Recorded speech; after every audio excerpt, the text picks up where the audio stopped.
My journalism career started at the Santa Cruz Sentinel. At the time, the Sentinel was one of the best daily newspapers in California. The newsroom had about 24 staff. It was a bustling place with a lot of smart, experienced local journalists. This was 11 years ago. I was an unpaid reporting intern. I thought it would be a fun way to spend my summer. Little did I know, I was about to fall in love. After 2 weeks, I got hired. I became a full-time staff reporter. My job was to cover schools and water districts. I attended a lot of board meetings. Some of the meetings were long and boring, but occasionally, elected leaders made big, important decisions, like how to spend public money, or whether to fire a superintendent. Or, in the case of Lompico Water District in the Santa Cruz Mountains, how to prevent the community from running out of water in 90 days. Often, I was the only journalist in the room. Sometimes I was the only attendee. I learned that strong, reliable news strengthens communities. When everyone knows what's happening in local government, we can all get involved and make local government work better. Fast forward about 5 years to 2018. I had worked my way up at the paper. By then, I was the newsroom's top editor. From that vantage point, I saw the dark side of local news. Many people don't realize that our paper here in Santa Cruz is owned by a New York City hedge fund. That hedge fund owns many newspapers across our country. It's infamous in our industry for cutting staff to maximize profit. By then, the Sentinel's newsroom was down to 12 journalists. A lot of my job was political, defending our newsroom from cuts. What's happening at the Sentinel is mirrored at newspapers across our country. For decades, the newspaper business model has relied on print advertising. That doesn't work in the age of the internet. Now, many local newspapers are owned by a few large out-of-town corporations. Here's the bad news. Many newspapers are disappearing. Newspapers are vanishing at a rate of more than 2 per week. Since 2005, our country has lost nearly a third of its newspapers. About 70 million Americans are without a strong local news outlet. So what happens when a community doesn't have a strong local news outlet? Research shows that these communities have decreased voter turnout and civic participation and increased polarization and government corruption. When people are less likely to vote, less politically informed, and less likely to run for office, democracy breaks down. To be clear, saving newspapers is not the solution. There are a lot of things broken with traditional news. For one, who owns and makes the news? When I became the Sentinel's top editor in 2017, I was the first woman and the first person of color to lead the paper since the paper was founded.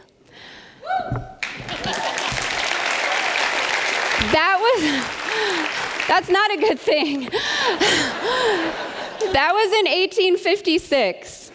Think about that. That's a long line of white men. When you compare the leadership and workforce of large newspapers to the communities they serve, most newspapers are disproportionately white and male. Many communities of color have been ignored and often harmed by traditional news. For example, when the only coverage of your community is quick, surfacey reports about crime and arrests, that can make you lose trust.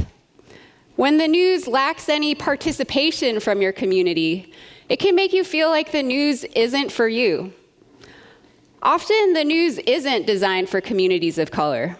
We saw that in stark relief during the CZU wildfire in 2020, and again last year with the Pajaro flood. With both disasters, it was hard for Spanish speakers to find clear, accurate information about evacuation orders and how to get government aid. Here's the good news. In 2019, I co-founded Santa Cruz Local, a local news outlet.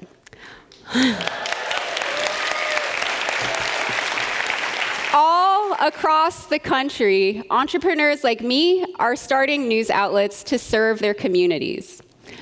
This movement has grown the past few years. Today, our country has more than 700 independent online news startups. For many of us, we're not trying to replace newspapers. Instead, we're reimagining local journalism. We're building new business models. We're changing who owns the news outlets.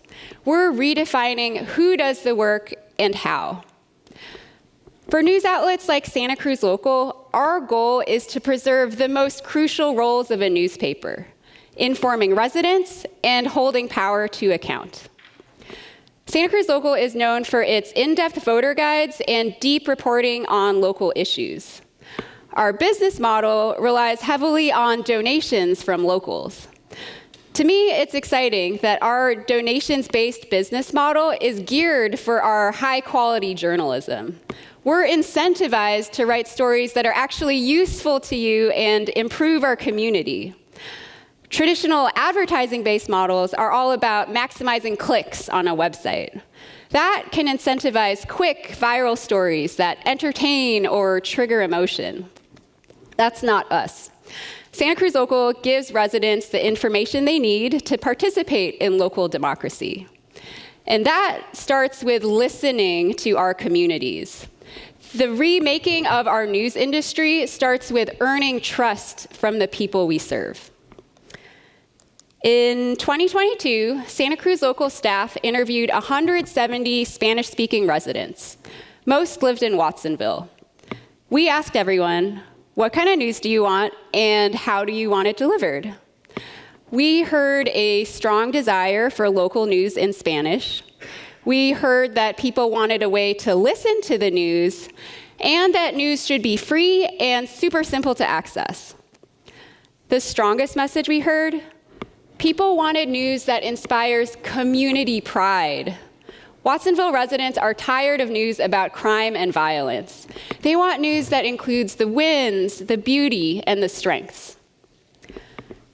In July, Santa Cruz Local launched Noticias Watsonville. It's news for the Pajaro Valley. It's audio news in Spanish delivered for free on WhatsApp.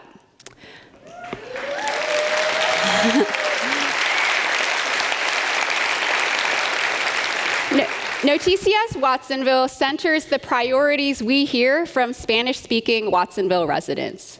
Our goal is to help residents get informed and engaged with local issues.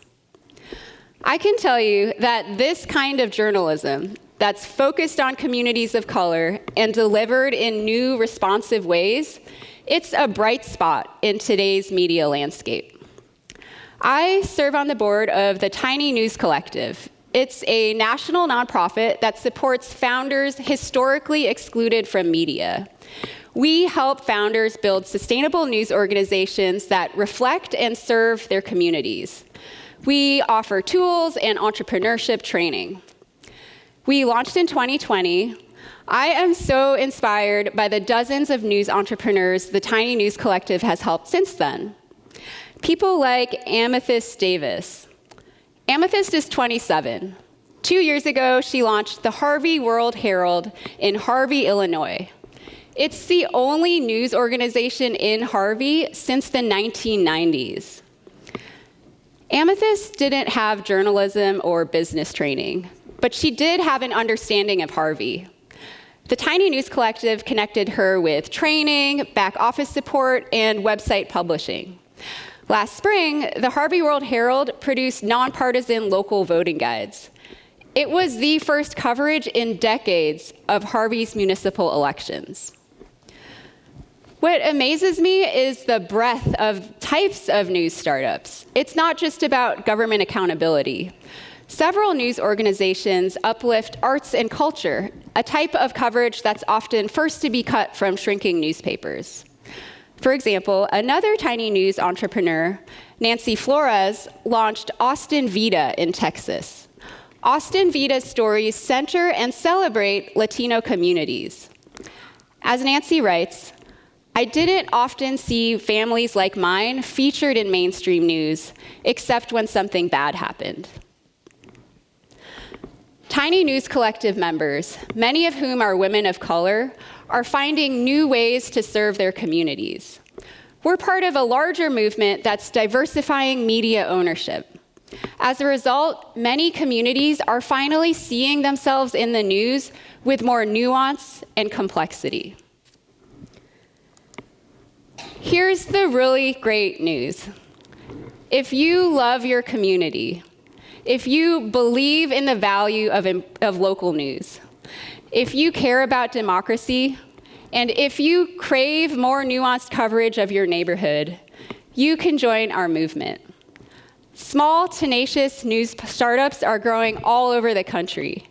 I invite you to find a news startup in your community and learn about it. Reach out to the founder. Ask how you can support. Besides Santa Cruz Local, our community has a few other young independent news startups. We're all very different. For example, there's Voices of Monterey Bay, California Local, Lookout Santa Cruz, and K-Squid. For those of you who are watching online from elsewhere, a good place to start your search is Project Oasis. It's a database that documents the growing number of digital news publications in the US and Canada. You can type in your location in the map and find a news startup near you. The future of local news is a growing network of independent news startups. For sure, there are challenges, like attracting funders, finding work-life balance, and everything that comes along with entrepreneurship. But from where I stand, this moment in local journalism is full of hope. I am so grateful and proud to be part of the reinvention of local news. I invite you to join us.